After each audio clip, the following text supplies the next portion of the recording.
n'est pas au courant que ceux qui ont attaqué le Mali sont ceux qui ont fui la Libye après la chute et l'assassinat de Kadhafi? Oui, les autorités maliennes de l'époque ont été naïfs en laissant rentrer sur notre territoire des trafiquants, des terroristes, en mettant en avant notre hospitalité. Et cette naïveté nous a coûté cher. Aujourd'hui, le Mali est victime de son hospitalité. Et je dirais aujourd'hui, tous les Sahara en est victime. Je dirais aussi que l'humanité en est victime.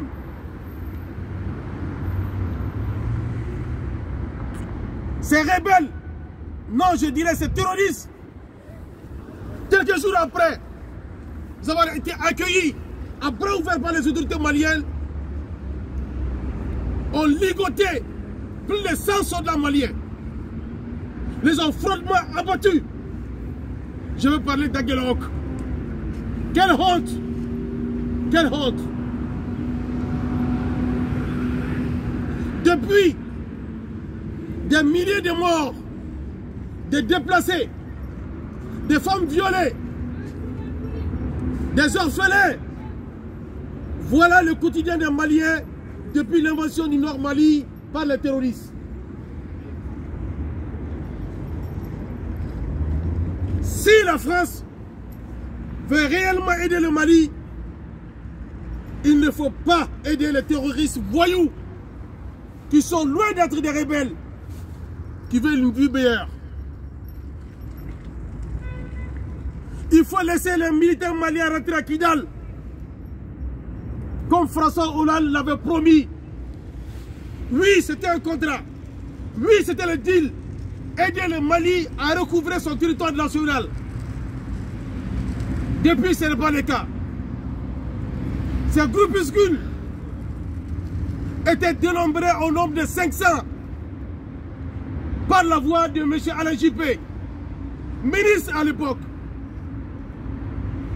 Comment peut-on être incapable de mettre hors état de nuire 500 individus qui sèment la terreur, qui s'attaquent aux monuments culturels, qui s'attaquent aux femmes, qui s'attaquent aux enfants, qui n'ont rien demandé? Soyons sincères, ce problème, si on veut le régler, on peut le régler du jour au lendemain.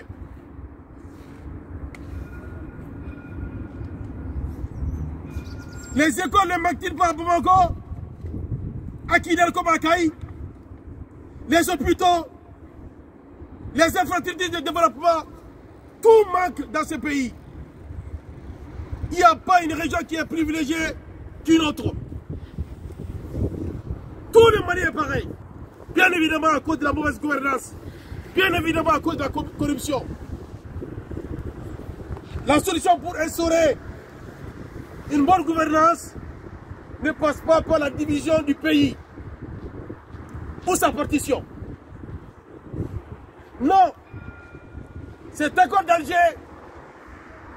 est une violation de la constitution malienne, car le peuple n'a pas été consulté. L'Assemblée nationale n'a pas été consultée. On ne peut à aucun moment mettre en application de tels documents à qui on donne un nom d'accord alors que ça ne l'est pas. Ça ne l'est point.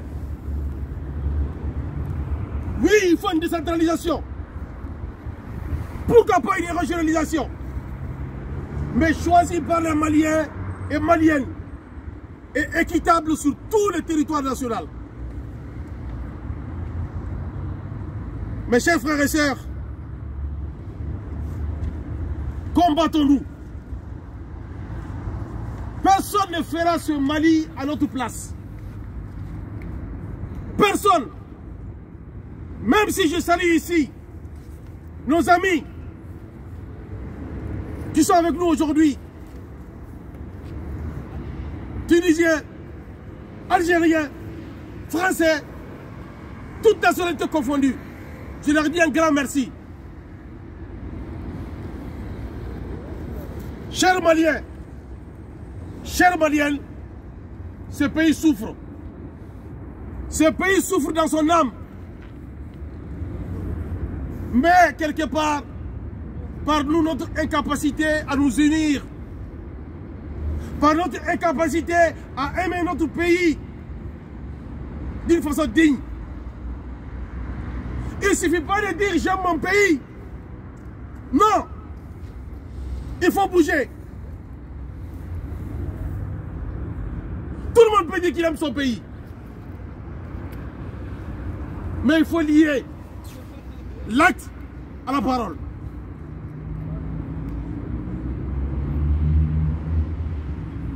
Oui, chers Maliens, chers Maliennes, le problème c'est beaucoup au nord. Mais demain, ce n'est pas simplement le centre, mais c'est le sud aussi. Un seul homme malien qui meurt. Imaginez-vous que c'est dans votre propre famille. Oui, vous ne pourrez pas dormir. Donc on se doit tous de nous dire que nous sommes dans le même bateau. Ce pays, il faut le défendre. Pas plus tard qu'hier ou avant-hier, le représentant de l'ONU au Mali disait qu'ils ont commis des erreurs. Parce qu'ils ont laissé ces terroristes avec les armes, alors qu'il ne fallait pas. Et que lorsqu'il y a un accord signé, tout le monde doit déposer les armes. Mais jusqu'à aujourd'hui, l'armée malienne n'a pas le droit, les autorités maliennes n'ont pas le droit d'aller à Kidal. On peut parler de quelle paix? On peut parler de quel d'accord? Il n'y en a pas.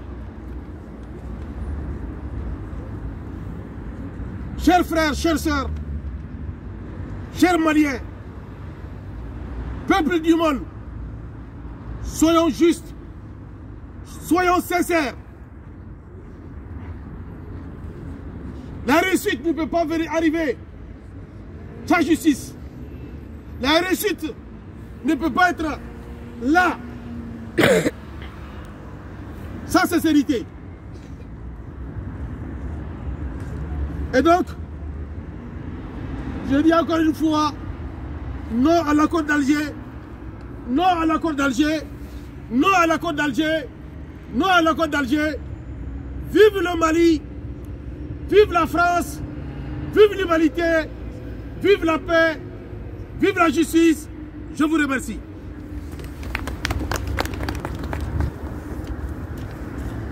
Le discours a été long, mes amis, il le fallait.